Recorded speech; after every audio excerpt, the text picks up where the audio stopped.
things that do not work for black people: guns, drugs, and politics. First of all, with guns. Guns were invented by white people to kill black people, so even when a black man has a gun in his hand, he's not going to kill or shoot anyone else but another black man like himself. Because the possession of the gun is merged and combined with the indoctrination of self-hatred through white supremacy that came through a colonial agenda to miseducate us and a media representation of us as savages. So you put guns in the black community, the only other people that black people with guns are going to kill are black people like us. And if there was any risk whatsoever of whites or Syrians or Chinese being shot with guns that black people possess, it would not be so easy for us to get guns in the first place. Second, drugs. In all the visits that I've made into the prisons, I've never seen any white people in prison for drugs, or Chinese people, or Indian people, or Syrians. But according to Dr. Darius Figueroa, there are no African drug laws on the top level. He said all of the drug laws, the major importers and traffickers of illegal narcotics in Trinidad are whites, Chinese, Syrians, and Indians.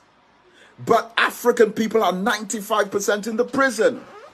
And when the white people and the Syrians and the Chinese traffic drugs, they buy houses, property, land, real estate, send their children to university, buy cars and trucks, businesses, and expand their entrepreneurship.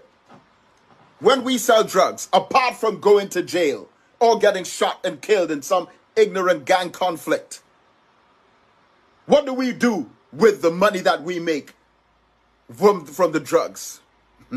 Spinning rims, paint job on a car, gold chains.